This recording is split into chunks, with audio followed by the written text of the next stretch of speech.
Bonjour Erwan. Ça me fait vraiment plaisir de te rencontrer aujourd'hui pour parler de la programmation de l'entreprise réelle pour la période estivale et parlez-nous un peu.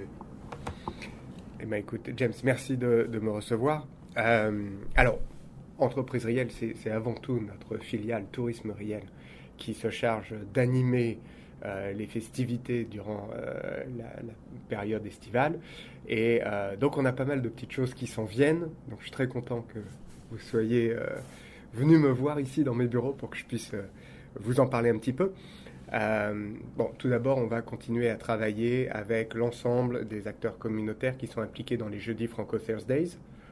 Comme vous le savez, les jeudis Franco Thursdays, c'est cette programmation estivale qui a lieu tous les jeudis à Saint-Boniface, où les organismes sont invités à proposer des activités sous ce parapluie, en fait, qui est les jeudis Franco Thursdays, et donc sous lequel on fait des opérations de communication et de marketing communes pour faire savoir aux visiteurs que nous avons cette programmation qui existe, et on invite les organismes à proposer des activités.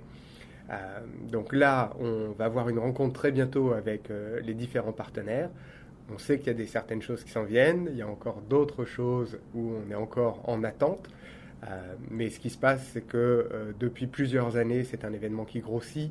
On a commencé avec les cinémas sous les étoiles, avec le marché d'été qui est au pied du pont, avec le Patio 340. Ça, c'était un peu les trois piliers. Et puis très vite, il y a l'Union nationale française qui s'est greffée avec les activités de pétanque, sport en français qui est venu se greffer avec les activités de soccer.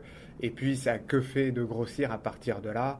Et puis maintenant, on a des acteurs comme des entreprises comme Kilter qui jouent le jeu aussi. Donc, on avait l'année dernière 54 partenaires qui participaient à ces jeudis Franco Thursdays. Donc, c'est une très belle programmation qu'on offre pendant l'été.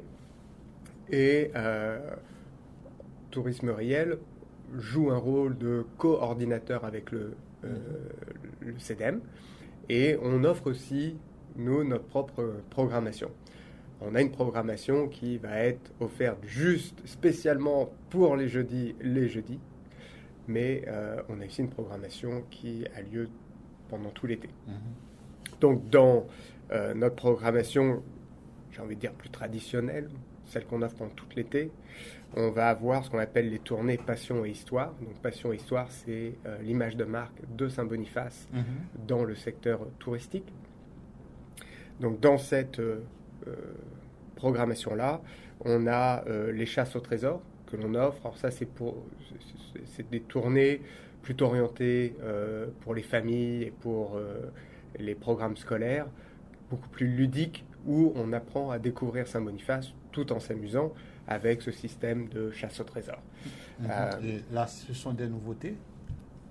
Alors, on remet au goût du jour, le principe est le même, mais par contre, on remet chaque année au goût du jour la chasse au trésor en elle-même, ce qui fait que les personnes qui reviendraient cette année auront un autre parcours à découvrir. Dans la même ordre d'idée, on offre aussi un bingo. Donc là encore, c'est basé sur le jeu. On offre ce qu'on appelle, donc ça on a complètement changé le produit, mais on l'appelle la petite visite, qui est une visite pédestre. Petite parce qu'on a écourté le temps de la visite, qui était de 3 heures à l'époque. On l'a réduit à 1 heure. Donc ça permet à des visiteurs qui veulent découvrir Saint-Boniface, mais qui ont d'autres activités prévues dans leur agenda, là, de pouvoir cumuler un peu le tout. L'avantage de ces tournées-là, c'est qu'on essaye d'être le plus flexible possible. Donc un visiteur peut venir nous rencontrer soit au pied du pont Provencher, voilà, là où on a notre kiosque, notre centre d'information.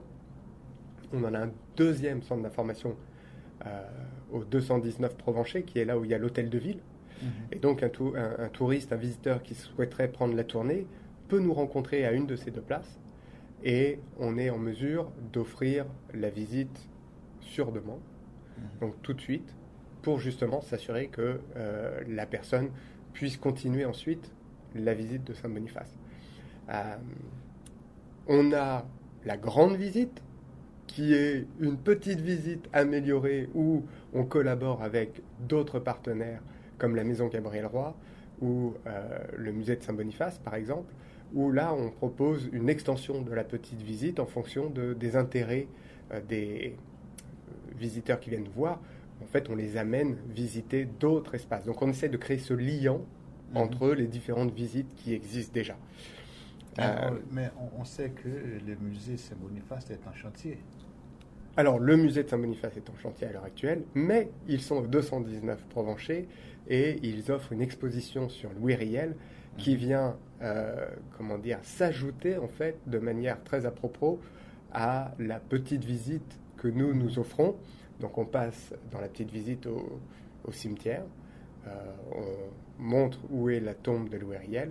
En revanche, on parle un petit peu de Louis Riel, on est obligé, mais c'est là où on informe du fait qu'il y a la possibilité d'en apprendre davantage en faisant la visite de cette exposition sur Louis Riel qui a lieu à l'hôtel de ville. Et donc on les emmène à l'hôtel de ville par la suite. Et puis alors, ça c'est les visites que l'on offre pendant tout l'été. Et puis ensuite, on a quelques nouveaux produits, nouvelles tournées que l'on offre pendant les jeudis en particulier. Donc cette année, on a décidé de créer une tournée qui est basée, donc qui va être, qui n'est pas une tournée guidée, qui est une tournée qu'on invite les gens à prendre, où en fait, elle est basée sur le fait d'aller collecter des tampons. Donc ça, c'est une idée qui nous provient du Japon, où au Japon, on peut acheter une sorte de passeport, et puis on va dans différents lieux, et il y a des tampons que les personnes peuvent récupérer, et donc ils se forment un passeport de tampons.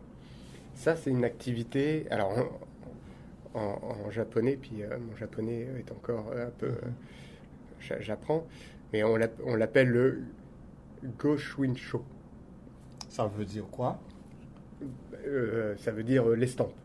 Ok. Et donc, l'intention, là, et là, on va travailler, donc on travaille actuellement avec la ZAC Norwood Grove. Donc, la ZAC Norwood Grove va avoir des restaurants, des boutiques qui vont avoir des estampes. Donc, les personnes qui iront dans ces boutiques pourront obtenir une estampe. Et nous, on va travailler, alors c'est encore en développement, il va falloir que je contacte la ZAC du boulevard Provencher pour voir si leurs membres seraient intéressés à participer. Et puis nous, on a certains organismes communautaires aussi qui seraient intéressés à participer, dont la Maison Gabriel Roy. Et puis naturellement, le salon de quilles de la Vérandrie, qui est localisé au 614 des Meurons. Et il y aura d'autres estampes à nos centres d'information, donc au pied du pont, et puis à Tourisme Riel. Donc ça, c'est une tournée. Là encore, on favorise l'aspect ludique. L'intention, c'est de faire venir les familles, que les enfants puissent en profiter aussi. Et cette tournée des estampes vient s'ajouter ou peut être fait en parallèle avec les tournées existantes, comme la petite tournée, la petite visite. Donc c'est beaucoup d'activités, vous mobilisez des bénévoles? Alors pour ces activités, pour les jeudis Franco Thursdays, oui, il y a des bénévoles qui sont impliqués, notamment pour Cinéma sous les étoiles ou le marché d'été, que sont des activités qui sont là pour le coup coordonnées par le CEDEM en particulier. Nous, de notre côté, on a la chance de pouvoir embaucher des étudiants pendant la saison d'été. Et donc, ce sont des étudiants qui viennent nous aider à faire tout ce travail supplémentaire que l'on propose aux visiteurs pendant l'été. Alors, parlons de jeudi Franco Thursday, et vous avez beaucoup d'exposants. Est-ce qu'il y a déjà un appel aux exposants qui est déjà lancé? Alors, donc, les exposants, là on fait référence au marché d'été, donc ça c'est une activité qui est coordonnée par le CEDEM. Donc j'en saurai plus très bientôt, puisqu'on va avoir une rencontre à ce sujet-là dans quelques jours. Donc je ne serai pas en mesure de répondre à ta question, James, mais laisse-moi un peu de temps et je t'en dirai davantage. Alors, Erwan, quelles sont vos attentes cette année par rapport à toutes ces activités? Ah ben, écoute, James, on a eu des difficultés ces dernières années. On a eu la Covid, suite à la Covid, on a eu les feux de forêt, il y a eu plusieurs, puis ensuite, je veux dire, avec les événements qui se passent de l'autre côté de la frontière, et dans le monde, il y a beaucoup de choses qui se passent qui ont fait que je trouve que le secteur du tourisme a été impacté, pas seulement pour la Covid, mais même après ça et encore récemment. Cette année, il est possible que l'on voit un tournant en ce sens où on est allé récemment à Montréal pour participer à un salon du VR, le VR, véhicule récréationnel. Donc c'est les caravanes. Et l'intention pour nous était de promouvoir les activités touristiques au Manitoba à un public québécois, francophone, et on les invitait à venir nous rencontrer. Et ce qui a été très intéressant, c'est qu'on a rencontré plusieurs milliers de personnes. C'est vraiment des gros salons. Et beaucoup nous ont dit qu'ils allaient dans l'Ouest et que d'habitude, ils passaient au sud de la frontière, par les États-Unis, pour rejoindre l'Alberta et la Colombie-Britannique.